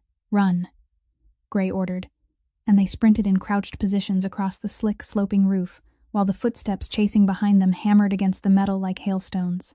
They reached the edge where the gap to the roof of the garage below measured little more than the length of 1 body. Jonah jumped first to become the landing point. Tessa shut her eyes and leaped, caught safely by his arms stretched wide like railroad tracks. Margot threw her backpack across before following. Gray paused for half a second at the roof's edge, turned around just as the first pursuer charged him, didn't step aside, but moved directly into the attack. Lowered one shoulder, used the man's own momentum to pull him across his hip, and slam his back into the sheet metal roof with one enormous hollow crash, before finally jumping down to rejoin his people. The sounds of the man scrambling back to his feet above, accompanied by the curses of his companions, told Gray they'd bought themselves about 15 seconds. 15 seconds were enough. At the far end of the garage roof stood an old rusted iron ladder leading into the alley below where dumpsters lined the walls, and parked there beneath a dusty gray tarp that made it look like an abandoned broken vehicle, waited the backup car Jonah had hidden there on the very first day, according to the emergency procedure he'd personally written years before. They ripped away the tarp, climbed inside, and Jonah allowed the car to roll silently the full length of the alley in neutral, before starting the engine and merging onto the boulevard exactly the way the manual prescribed, without one unnecessary flash of brake lights. No one spoke during the first 6 city blocks. Tessa sat in the back seat beside Margot, clutching the backpack containing the only thing that still mattered, her heartbeat still pounding somewhere high in her throat, and only after the city began thinning around them did she realize the silence inside the car wasn't the silence of people who'd narrowly escaped death. It was denser than that, heavier than that. Margot was the one who finally placed it on the table. Her voice remained as even as someone reading statistics, yet every word landed like stone. That apartment exists in no official records. No camera could have tracked our vehicle that day, because I personally verified the entire route. Every one of our phones is clean because I sweep them every day, which means nobody found that address through technology. That address left through someone's mouth, and only 4 people in this world knew it. All 4 are sitting in this car. Her words hung suspended above the sound of tires rolling across pavement. Tessa lowered her eyes to her own hands. She knew it wasn't her. But she also knew that to everyone else in the vehicle, she was still the stranger who'd arrived only 3 days earlier. Margot had already turned toward the side window after speaking, leaving the process of elimination to unfold inside everyone else's mind. And that process, whether anyone wanted it to or not, slowly drifted toward the driver's seat, toward the only man who knew every movement schedule and every security protocol of the group, the man who'd personally selected that apartment, personally hidden the backup car in the alley, the same man who'd leaned across the table only 2 nights earlier and asked his boss outright whether a waitress was really worth starting a war over. Jonah drove on with his eyes fixed straight ahead, his jaw clenched tight. He was intelligent enough to know exactly what was unfolding inside the minds behind him, and proud enough not to offer a single word in his own defense. Gray sat in the front passenger seat without turning around. He merely lifted his eyes to the rearview mirror, and inside that small rectangle of glass, his gaze met the eyes of the brother who'd stood beside him for 15 years, who'd taken bullets for him both literally and figuratively. The 2 men looked at one another through the mirror for 3 seconds that felt as long as 3 winters. Neither blinked, neither spoke a word. Then Gray lowered his eyes back to the dark road ahead, and the entire car sank into a silence even harder to breathe than the ambush they'd just left behind. The new safe location was a converted warehouse on the west side of the city, and on their very first morning there, while the air remained thick with suspicion that no one had yet dared to name aloud, Margot placed a single name on the table, one she'd uncovered the previous night, while tracing Mercer's bribery payments. Because if you wanted to know what frightened a snake, all you had to do was follow the money it spent trying to avoid someone. Across 3 years of financial records, 2 investigations targeting Mercer's companies had briefly flared to life before quietly disappearing. Both had been smothered inside the county prosecutor's office, but one federal name appeared in the margins of both cases, untouched by a single dollar of Mercer's money, a special agent assigned to organized crime named Ruth Calder. 20 years on the job, financial records so clean they were almost boring. And judging from the trail of quiet document subpoenas her office had been sending out over the past 2 years, the woman had never abandoned her prey. She'd simply been waiting for something. Gray settled the approach with one rule that allowed no compromise. Neither he nor his organization could exist in any frame of this story. The person walking through a federal doorway had to be an ordinary citizen with a clean record, a civilian witness coming forward voluntarily. That meant Tessa, alone. After hearing the plan, she asked only one question. What if she's working for Mercer too? Gray answered with naked truth instead of reassurance. Then you'll be arrested under the warrant already hanging over your head, And we'll have to begin again from nothing. But if we stay where we are, every one of us runs out of road before Thursday morning. You're the only one who has the right to decide whether this gamble is worth taking." Tessa lowered her eyes to the pendant her mother had given her, the one she'd put back around her neck after escaping the restaurant, then looked up again and nodded. The meeting was arranged through a public payphone, and a password lifted directly from the case number of the very investigation that had once been buried. It took place at 4 o'clock that afternoon inside a modest diner in downtown Chicago, where Calder sat alone at the table in the far corner with a cup of black coffee, and the eyes of someone who'd questioned more liars than she'd eaten breakfasts during her lifetime. Tessa sat across from her, placed a prepaid phone on the table, and spoke the opening sentence she'd rehearsed throughout the drive. "My name is Tessa Monroe. I'm being hunted for a crime I didn't commit, and I have 6 photographs taken from Boyd Mercer's private notebook." During the next 20 minutes, she told everything in the clear, organized sequence that only fear could forge.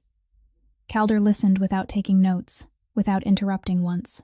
Only her eyes grew steadily sharper, like the lens of a camera, slowly finding perfect focus. Then Tessa mentioned the name crossed out in red ink inside the notebook, Manager Reyes, the man who'd disappeared and whom she believed had probably been murdered. The federal agent did something unexpected. She slowly lowered her coffee cup, looked at Tessa for another 3 seconds, then spoke in a voice noticeably quieter than before. "Emilio Reyes isn't dead, Miss Monroe." For a moment Tessa thought she'd heard wrong. "He's alive. He's healthy. And he's bored out of his mind inside a house with nothing but cable television somewhere I can't tell you about," Calder continued. "He's been our confidential informant for 2 years. He came to us after discovering the numbers inside Ember Room didn't add up. The night the order came down to eliminate him, we pulled him into witness protection exactly 1 night beforehand. The red line you saw in that notebook wasn't the end of a man's life. It was an order that never had the chance to be carried out. To this day, Mercer still believes Reyes vanished because fear got the better of him." Tessa sat speechless, feeling as though the enormous stone crushing her chest since the previous week had suddenly been lifted halfway away. But Calder raised one finger, stopping that relief before it could settle. "Don't celebrate yet, because this is the irony I've had to swallow for 2 years. Reyes's testimony exposes the entire machine. But the testimony of one unhappy employee can't survive on its own in federal court without original evidence, and every document he ever saw remained inside the black notebook that never leaves Mercer's side. Twice we sought warrants based solely on his testimony. Twice the county prosecutors buried them through procedural objections. Now you understand why. What we've lacked for 2 years is a piece of that notebook itself, coming from an independent source. And you've just placed it on my coffee table." She leaned forward, laying out the legal battlefield in the calm voice of someone who'd already rehearsed it 1,000 times inside her own mind. "With Reyes's testimony combined with your 6 photographs, I have enough to persuade a federal judge to sign a sealed search warrant that will sit inside a safe targeting Mercer's office and his organization. But that sealed warrant can only be activated by one more thing: evidence of a crime actually taking place. Fresh, time-stamped, impossible to deny. Strong enough that no compromised prosecutor would dare bury it without setting himself on fire. In other words, Miss Monroe, we need Mercer to commit another crime this week, and we need someone to capture that moment in real time." The 2 women studied one another across the table before Calder finally asked the question Tessa had known would come sooner or later. The eyes sharpened by 20 years of chasing organized crime narrowed ever so slightly. "One more thing. Our internal reports mention an armed assault on a residential address early this morning. 8 professional attackers. And yet the intended target is sitting in front of me without so much as a scratch. You didn't escape that many armed men with nothing more than experience carrying serving trays, Miss Monroe. Who's standing behind you?" Tessa didn't blink. She didn't look away. She'd known exactly how she'd answer long before stepping into the diner. She spoke so calmly that even she surprised herself. "Someone my mother once fed." Ruth Calder studied the young waitress for a long time, weighing that answer with every measure 20 years of experience had given her. Then she did something neither procedure nor regulations could explain, but every hunter of dangerous prey understood on instinct. She nodded once, opened her notebook, and never asked that question again. "Then we have 3 days," she said. "Let's get to work." Gray never told anyone that he'd begun hunting the rat the moment the car pulled away from the alley after the ambush. He simply acted the way he always did, without declarations, without meetings. That morning, After Tessa left to meet Calder, he made 3 phone calls from 3 different numbers to 3 logistics coordinators within the organization, men who'd served him long enough to belong to the second circle of trust. Every call carried the exact same instruction: prepare a new safe place for an important guest. Absolute secrecy, but each man received a different address. A roadside motel on the north side, an apartment on the eastern boulevard, an abandoned printing shop near the river. 3 locations, 3 funnels. All they had to do was wait and see which funnel the water flowed out of. Margot placed untraceable rented electronic eyes around all 3 locations, and by 11 o'clock that night, one of her monitors lit up. A car without license plates slowly circled the abandoned printing shop near the river twice with its lights off, stopped for 3 minutes in a blind corner, then drove away. Margot turned the monitor toward Gray without saying a word. The printing shop was the address assigned to the Southern Logistics branch, and the Southern branch, Gray searched through the list in his head for less than 2 seconds, consisted of 4 people. 3 had served the organization for more than 10 years. The 4th was a 24-year-old driver named Cole Brennan, who'd joined only 11 months earlier. Quick, quiet, personally vouched for by Jonah Walsh because he'd known the boy's family back in the old neighborhood. And it was Cole, Gray suddenly remembered with a chill running down his spine, who'd driven the supplies that stocked the refrigerator inside the safe apartment 3 days earlier before the group had moved in. Cole hadn't been one of the 4 people who officially knew the address the way Margot had counted them. He'd existed outside the count, a shadow standing just beyond the edge of their calculation. One shadow that had almost hanged 15 years of brotherhood. Gray spoke only one sentence to Jonah: Cole Brennan, printing shop. Then he watched his second-in-command turn pale, before color flooded back into his face within the same breath. Jonah offered no defense for himself. He didn't plead for the young man either. He simply stood, put on his jacket, and said, "I'll bring him back here myself." At 1 o'clock in the morning, the warehouse door opened. Jonah stepped inside, pushing ahead of him a young man whose face had gone completely white, both wrists tied together with his own belt. Jonah forced him into the chair at the center of the room, then stepped aside with the posture of a soldier awaiting court-martial. Before Gray could ask a single question, Jonah spoke in the clipped voice of an official report. He confessed everything in the car. "I vouched for him, so that's my responsibility. However you judge him, judge me with him." Gray didn't even look at Jonah. He pulled over a chair, sat across from the trembling young man whose teeth chattered loudly enough to hear, and asked in the flat voice more frightening than any shout, "Why?" Cole Brennan swallowed twice before his voice finally came out. "My little brother. He owes one of Mercer's gambling operations $70,000. Last month they came right to my house. They showed me photographs of him standing outside his college campus. They told me all I had to do was answer a few questions about where one girl was staying. The debt would disappear. Otherwise, he never finished the sentence, and he didn't have to." Silence settled over the room. Margot stood against the wall with her arms folded. Jonah stared straight at the wall ahead, as though his own sentence had already been written across it. Tessa, who'd returned earlier that evening from meeting Calder, stood in the kitchen doorway and realized she was looking at another version of herself. Another ordinary human being, broken cleanly in half by debt.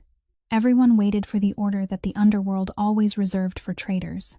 But Gray sat there studying the young man for a long time, and inside his mind it wasn't the laws of organized crime that spoke. It was a comparison. A younger brother and a $70,000 debt, a mother and crushing hospital bills.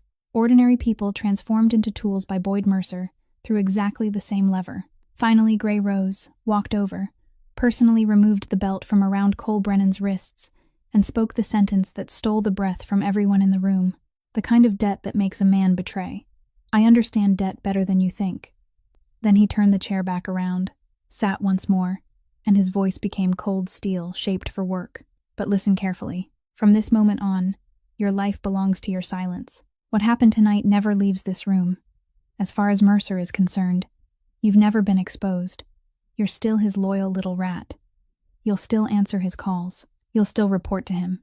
There's only one difference. From now on, every piece of information you give him will be written by me. Do you understand what I'm giving you? Not forgiveness. A chance to repay your debt, your brother's debt, and your debt to me, by turning the tongue that betrayed me into the knife pressed against Mercer's throat. Cole Brennan stared at the man before him, as though looking at a species he'd never known existed, then nodded so hard it seemed his neck might snap. Gray gave one final order using 3 names. Only I, Jonah, and Margot know about this, not a 4th person inside the organization. Then he turned toward the city map spread across the table where the Halstead property, the abandoned Calumet steel mill, and Mercer's office building had each been circled in heavy ink. The rest of the night passed with 4 heads bent together beneath the dim lamp, as 2 separate lines of attack were refined down to every final detail. The first required bait irresistible enough to draw Mercer's forces to the wrong place. The second required that bait to speak one precise sentence at one precise moment, while the entire city was watching him. And when Gray underlined the word Calumet, then slowly lifted his eyes, Margot saw in them the unmistakable light of a man who'd already seen the checkmate several moves ahead.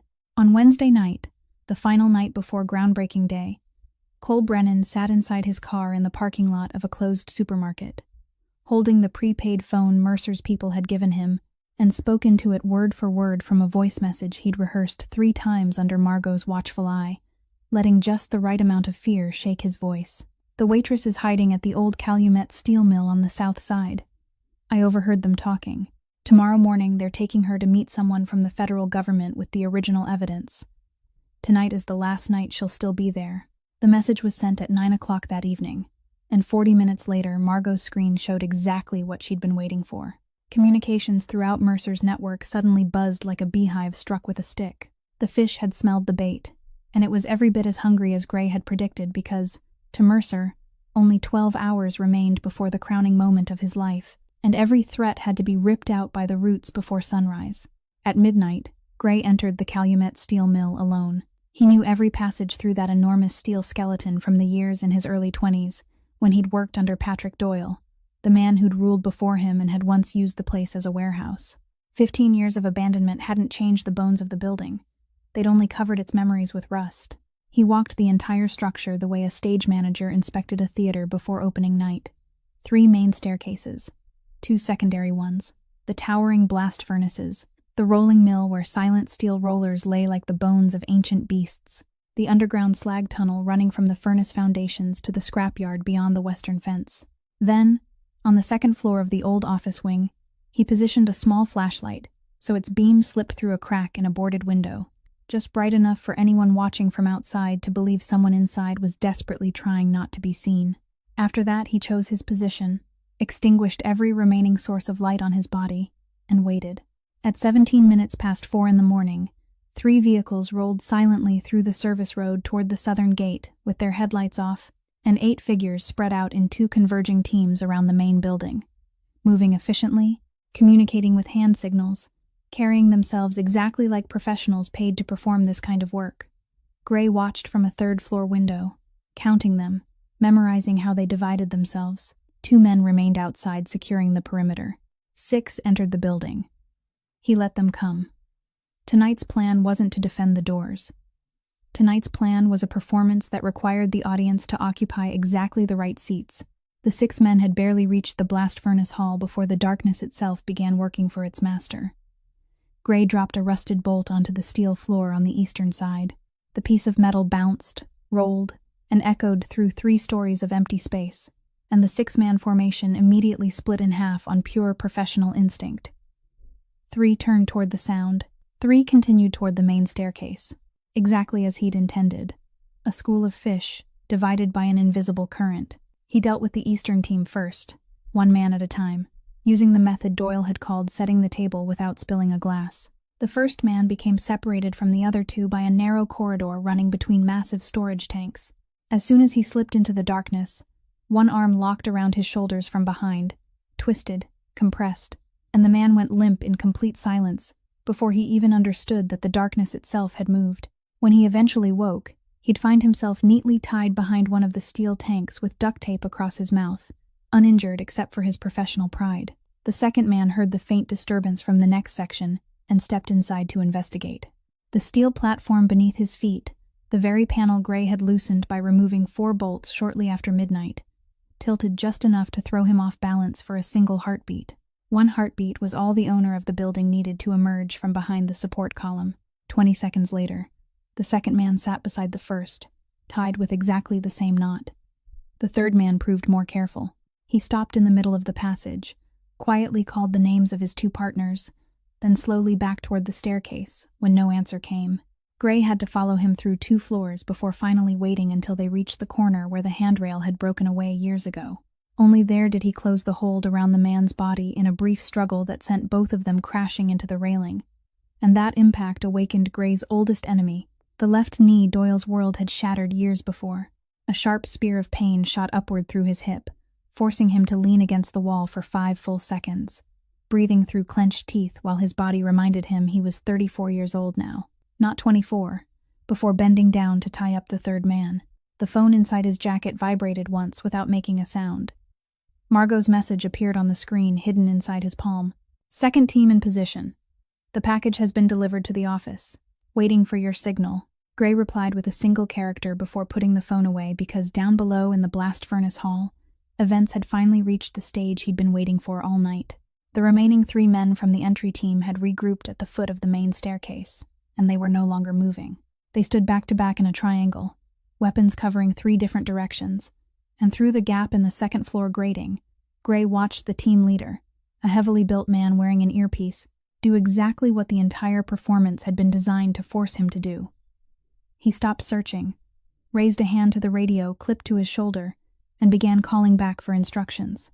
What Mercer's 8 gunmen didn't know, and what Boyd Mercer himself didn't know, was that the private, encrypted radio channel he'd trusted as completely as he trusted his own safe had stopped belonging solely to him 2 days earlier, when Margot traced the equipment batch number hidden inside one of the purchasing entries in those 6 pages of the black notebook, and from there unlocked the frequency the way someone opened a door with a key that had already been cut. So at 5 minutes past 5 that morning, when the broad-shouldered team leader stood back to back with his 2 remaining men at the foot of the main staircase and pressed the radio button, his voice didn't travel only to Boyd Mercer's office. It flowed simultaneously into a recording system inside the warehouse on the west side of the city, where Margot sat before her bank of equipment with headphones covering her ears while Tessa stood behind her, her hands clasped so tightly they hurt, listening to every word through the speaker. The team leader reported in the restrained language of a professional mercenary. "Target not located. 3 of my men have gone silent on the eastern side. Something's wrong with this building. Request instructions." The other end remained silent for several seconds before Mercer's voice came through, crisp and cold. "Keep searching. The building only contains 1 waitress. There are 8 armed men on your team. Don't make me remind you what I'm paying you for." The transmission ended. On the second floor, hidden behind the steel grating, Gray heard the entire exchange through the earpiece connected to Margot's system, and he knew it wasn't enough. An order to continue searching wouldn't nail anyone to the wall. He needed Mercer to speak the words buried at the bottom of his tongue, and to do that he had to tighten the screw another 2 turns at exactly the moment when the clock was working in his favor. He checked his watch. It was almost 6 o'clock. The groundbreaking ceremony would begin at 7:30. Which meant that inside Mercer's mind every passing minute was another step toward the biggest stage of his entire life. The caution of the fox was being worn away minute by minute by the fever of a man about to be crowned, and Gray decided to let that fever burn even hotter. He moved, not to disappear, but to be seen. A brief shadow slipped across the top of the second-floor staircase, slow enough for the 3 men below to catch sight of it, fast enough that none of them could react. Then his footsteps deliberately pounded across the steel floor toward the western office wing, where the flashlight still shone through the crack in the boarded window, and the 3 mercenaries took the bait exactly as instinct demanded. They stormed up to the second floor, kicked open the office door, and found nothing except a flashlight resting on a desk, aimed at an empty chair, and a woman's coat, bought from a second-hand store, casually draped across its back. The team leader stood in the middle of that empty room, realizing he'd been led by the nose through a maze while his numbers kept shrinking, and he did the only thing a professional hired gun could do when the mission slipped beyond his control while the clock kept running out. He pressed the radio button again, and this time every trace of restraint vanished from his voice. "Sir, we've got a problem. This is a trap. I've lost 5 men. I repeat, 5 men. There's someone else inside this building. A professional. I need verbal orders right now. Do we pull out or stay? And if we find the girl, how far do you want this taken? I need every word clearly, because I'm not carrying this alone." On the other end of the transmission, inside the dressing room behind the ceremony stage, erected on the Halstead property. Boyd Mercer stood before a mirror with his tie only half finished. Through the opening in the curtain, he could already see the guest seating filling up while the television crews raised their transmission towers. In 30 minutes, he'd be standing beside the mayor before cameras broadcasting to the entire city. And in that single moment, trapped between the greatest stage of his life and the news that 5 gunmen had vanished, the most cautious man in Chicago committed the first and last mistake of his life. He pressed the button and spoke each word slowly and clearly into the radio. Listen carefully. I don't care what's inside that building. There are still 3 of you left, and you have one job. That girl doesn't leave that place. Am I clear? She does not leave under her own power. Handle her the same way you handled Reyes. When it's finished, burn the whole place, double the payment, and don't call me again. Inside the warehouse on the west side, Margot shot upright in her chair. Her hands flew across the keyboard while her lips silently counted everything she was packaging.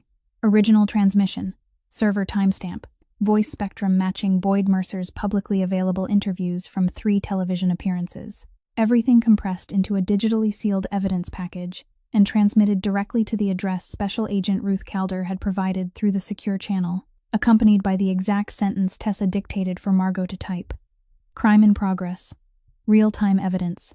Request activation.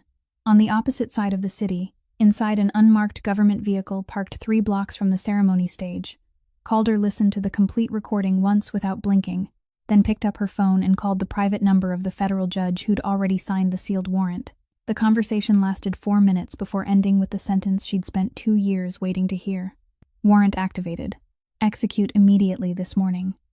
Back at Calumet, Gray removed the earpiece and allowed himself exactly 1 long breath before leaving his position because his role on this stage had come to its end. The remaining 3 gunmen could spend another hour searching that empty labyrinth if they wished. He made his way down beside the blast furnace using a route only he remembered, crouched into the pitch-black slag tunnel running beneath the factory floor. His left knee protested every step with sharp stabs of pain, but he kept moving, one hand sliding along smoke-stained brick walls from an era whose fires had long since gone cold, until he emerged among the scrapyard, beyond the western fence, just as daylight fully broke. He crossed through mountains of twisted steel toward the car hidden behind an abandoned freight car, started the engine, and rolled smoothly onto the service road, while the 2 men guarding the outer perimeter remained staring at the southern entrance, waiting for prey that would never emerge from that direction. He glanced at the clock on the dashboard. 6:45. 90 minutes remained until the final moves of the game, and the car turned toward Halstead. At 7:30 on Thursday morning, the first golden light of day spread across the vacant ground where the old Halstead block had once stood, a place where a white ceremony stage now rose among rows of guest seating, company-colored balloons, and a massive backdrop, displaying the glittering future development so grand that it covered every memory of the homes that had once stood there. Television crews had already raised their broadcast towers for the live coverage. Reporters lined the temporary barriers. The mayor arrived at 20 minutes before 8 to applause, and Boyd Mercer stepped onto the stage wearing a light gray suit pressed so perfectly that every seam looked untouched by human hands, his face bright and composed, without the slightest trace of the radio call from 2 hours earlier, because men like him lived 2 separate lives and never allowed them to touch. He spoke into the forest of microphones with the warm voice the entire city had grown accustomed to hearing in charity advertisements. He spoke about his own humble childhood. He spoke about his dream of bringing jobs and housing back to the South Side. Then he delivered the sentence that would later be replayed over and over by every news station like fate carving its own scar. This land once fed honest people, and today we repay it with a future worthy of their memory. He lowered his head modestly as applause swept across the crowd, and no one seated among the invited guests noticed the 4 dark vehicles that quietly rolled to a stop along the edge of the property, without sirens or flashing lights. Ruth Calder stepped out first, wearing a dark blue windbreaker with 3 gold letters across the back. 8 federal agents followed behind her in 2 disciplined lines, walking without hurry yet with the unstoppable certainty of people carrying lawful authority. The reporters noticed them even before the event security team did. Every camera that had been pointed toward the stage swung around at once like a flock of birds changing direction in the sky. Calder walked straight up the center aisle between the rows of chairs and climbed onto the stage just as Mercer lifted the gold-plated ceremonial shovel, preparing for the symbolic first scoop of earth. She didn't raise her voice, but the microphones on the podium captured every word and carried them live across 3 television networks. Boyd Mercer, I am Special Agent Ruth Calder of the Federal Bureau of Investigation. You are under arrest for directing the attempted murder of a witness, money laundering, human trafficking, and other federal crimes. You have the right to remain silent. For 1 second. Exactly 1 second. The mask of the respectable businessman slipped from Mercer's face, and beneath it the entire city saw through their television screens something cold and empty that had no name. Then he smiled, calmly turned toward the mayor, who stood frozen beside him, and said, "This must certainly be some misunderstanding." "My attorney will," Calder cut him off in the same even voice with which someone read an official record. "The misunderstanding carries a timestamp of 5:37 this morning, sir. We have your voice, every single word of it." Mercer stopped.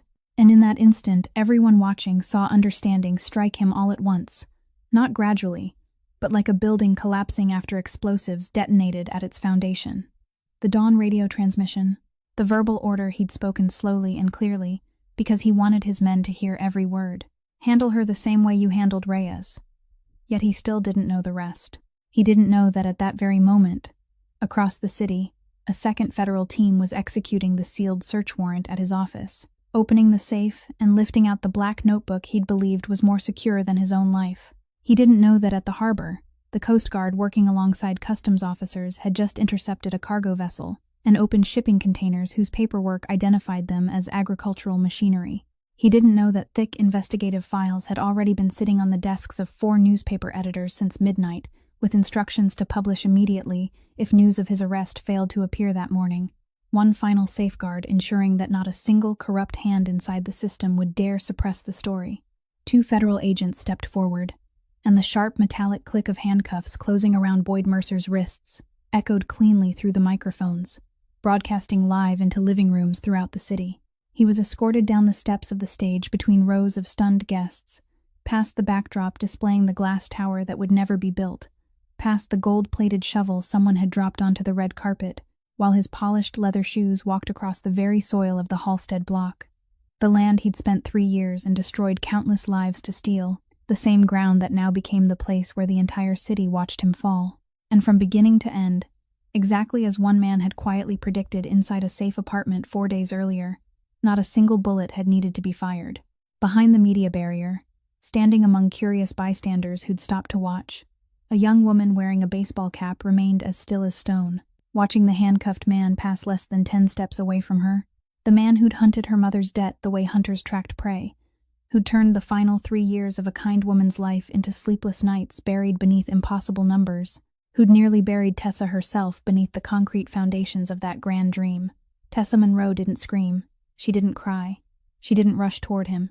She simply lifted her right hand to the small pendant resting against her collarbone, closed her fingers around it, the way someone held the hand of a loved one during life's most important moments, and whispered with lips that barely moved at all, "Mom, do you see this?" 3 blocks away, inside a car hidden behind a line of trees, Grayson Donovan watched the entire scene unfold through the live broadcast on his phone. Not a single expression crossed his face. Only his thumb slowly brushed once across the worn face of the old watch strapped to his left wrist. Very slowly. Then he put the phone away, started the engine, and drove off before the handcuffs had even disappeared behind the doors of the federal vehicle, because there was still one debt left unpaid in this story, and it wasn't written anywhere inside the records of any court. The following night, while the city was still buzzing with news of the most shocking arrest it had seen in years, Gray knocked on Tessa's door at the warehouse on the west side and said in his usual voice that never wasted explanations, "Come with me. There's somewhere I want you to see." She didn't ask where. After everything they'd been through, she'd learned that this man never spoke an unnecessary word. The car rolled through the city night, past brightly lit streets, then turned toward the south side, slowed, and stopped at a street corner that Tessa's heart recognized before her eyes did. Halstead, 2 blocks from the groundbreaking site, where the construction fencing hadn't yet reached, an old row of boarded storefronts still stood. In the middle of them, beneath the dim yellow glow of a streetlight, a narrow doorway remained, its weathered wooden sign hanging crookedly from 2 rusted iron hooks. The color had almost completely faded, but if someone stared long enough and closely enough, traces of the old blue paint could still be seen. Tessa stepped out of the car and stood silently on the sidewalk. She hadn't returned here since the day she'd signed the transfer papers. She'd never found the courage. She couldn't understand how Gray knew this place, or why he'd brought her here tonight, until she turned and saw the most powerful man on the south side staring at that weathered sign with the eyes of someone standing before a patacation, sacred temple. "It's been 18 years since I stood on this corner," he said, his voice so low it sounded as though he were speaking to the sign itself instead of to her. 18 years. Every time I had business in this neighborhood, I told my driver to take another route. I told myself it was to save time. But people don't spend 18 years driving around a place just to save time. They drive around because there are places they can't bear to face. He fell silent for a while, and Tessa didn't rush him. She felt herself standing at the edge of something immense that was slowly opening before her. "When I was 16, Gray said, I had no one. No family, no home, no name worth remembering. All of that happened too long ago, and none of it matters anymore. What matters is one winter evening. I was standing at the end of the alley behind these buildings when a back door opened. Warm kitchen light poured out like honey, and a woman stood there wiping her hands on her apron. She saw me and didn't ask a single question. Not my name, not my age, not why I was there.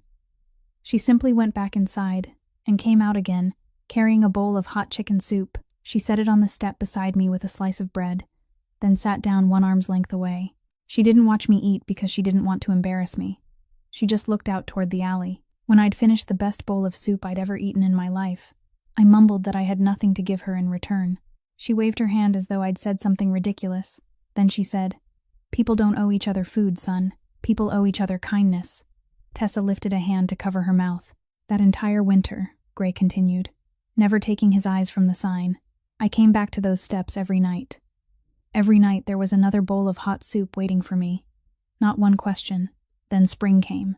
Someone found me and led me onto the road that eventually turned me into the man I became.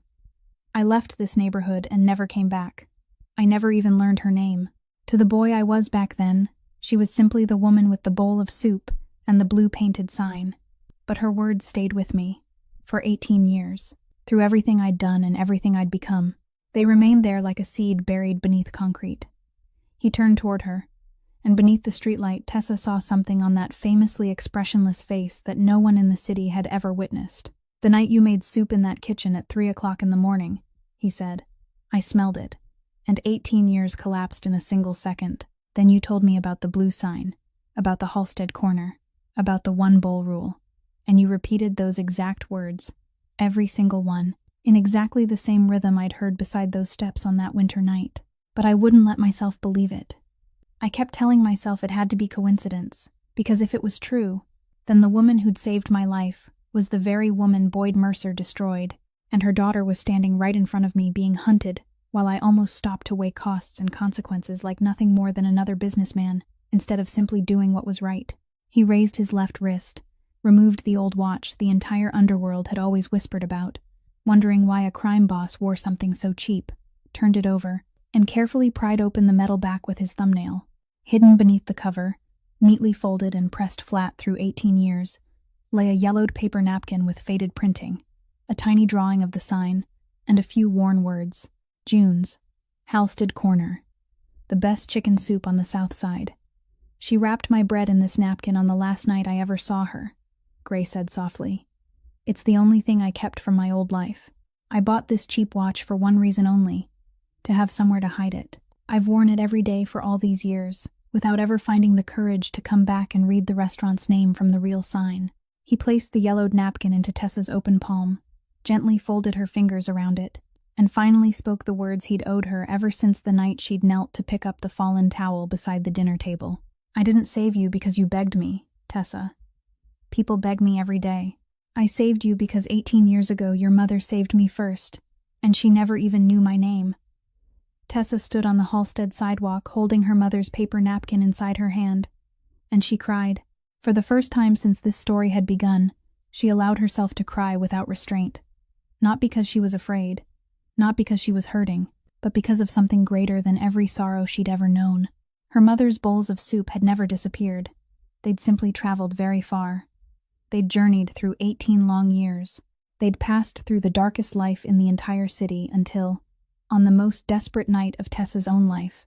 Her mother's kindness had finally found its way home, risen out of the memory of a stranger, and come back to save her daughter.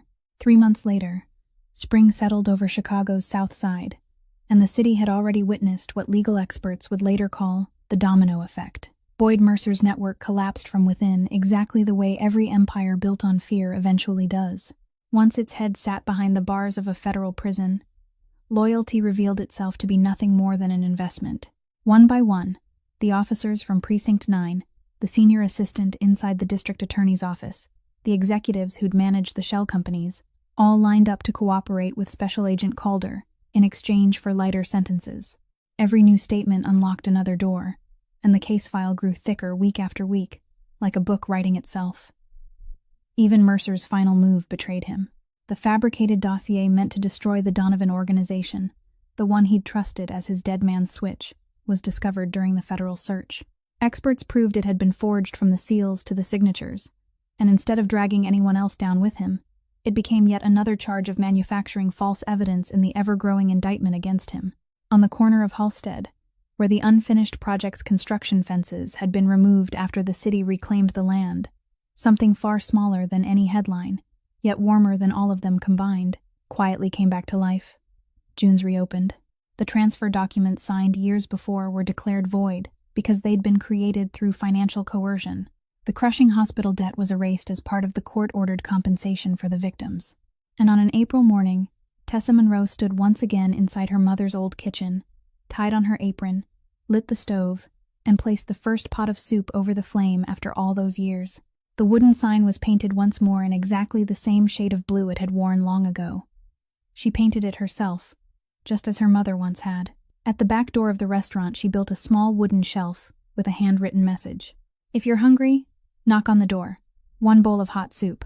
No names required." June Monroe's 1-bowl rule lived on because some legacies aren't written into wills. They're carried forward by the way the people left behind choose to live.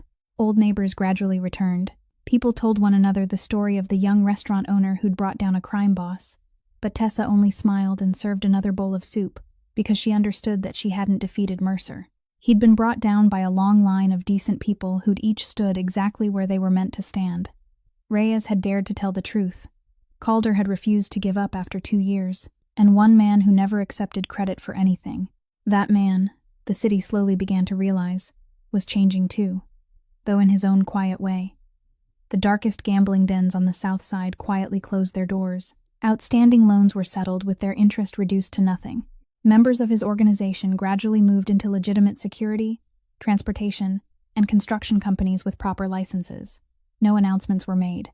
There were no dramatic press conferences about redemption, because Grayson Donovan didn't believe 15 years could be redeemed in a single night. He believed only in what he'd told Jonah one late evening, while standing beside the city map, that a man whose life had once been saved by a bowl of soup had no right to spend the rest of his life pretending kindness didn't exist, and that at 34 years old, he was finally old enough to understand he could never repair the past, yet still young enough to choose the road he wanted to walk through the years he had left. On the day June's welcomed customers once again, a package arrived without a card. Inside was a framed photograph. When Tessa peeled away the wrapping paper, she stood silently in the middle of the restaurant for a very long time.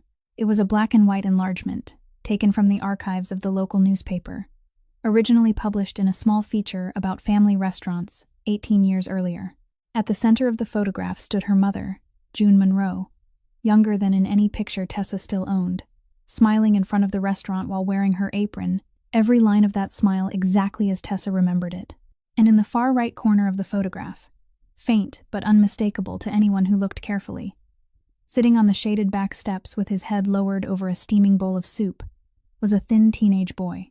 Tessa hung the photograph on the main wall of the restaurant without a caption, and without telling anyone its story. Every day customers ate their soup beneath that picture, without ever realizing they were sitting between the two ends of an extraordinary circle that had taken 18 years to complete. And every Saturday afternoon, when sunlight slanted through the freshly cleaned front windows, a man wearing an ordinary jacket walked through the door without bodyguards, without expensive cars parked outside, sat down at the wooden table in the corner like the most ordinary, regular customer in the world, and the owner never needed to ask what he wanted. A few minutes later, she always placed before him a bowl of hot chicken soup made from the same old recipe: fragrant sautéed onions, thick slices of carrot, crushed black pepper, and one ingredient that had never appeared in the recipe itself: a smile. The man always thanked her in his deep, quiet voice, then slowly ate every spoonful while sitting perfectly straight, never leaving behind a single drop, as though performing a ritual he'd vowed to continue for the rest of his life.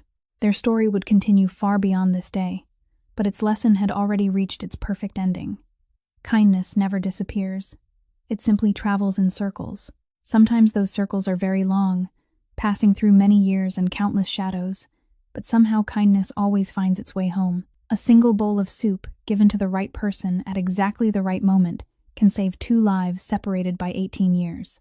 So never underestimate one small act of kindness, because you never know where the seed you plant today will bloom in someone else's future.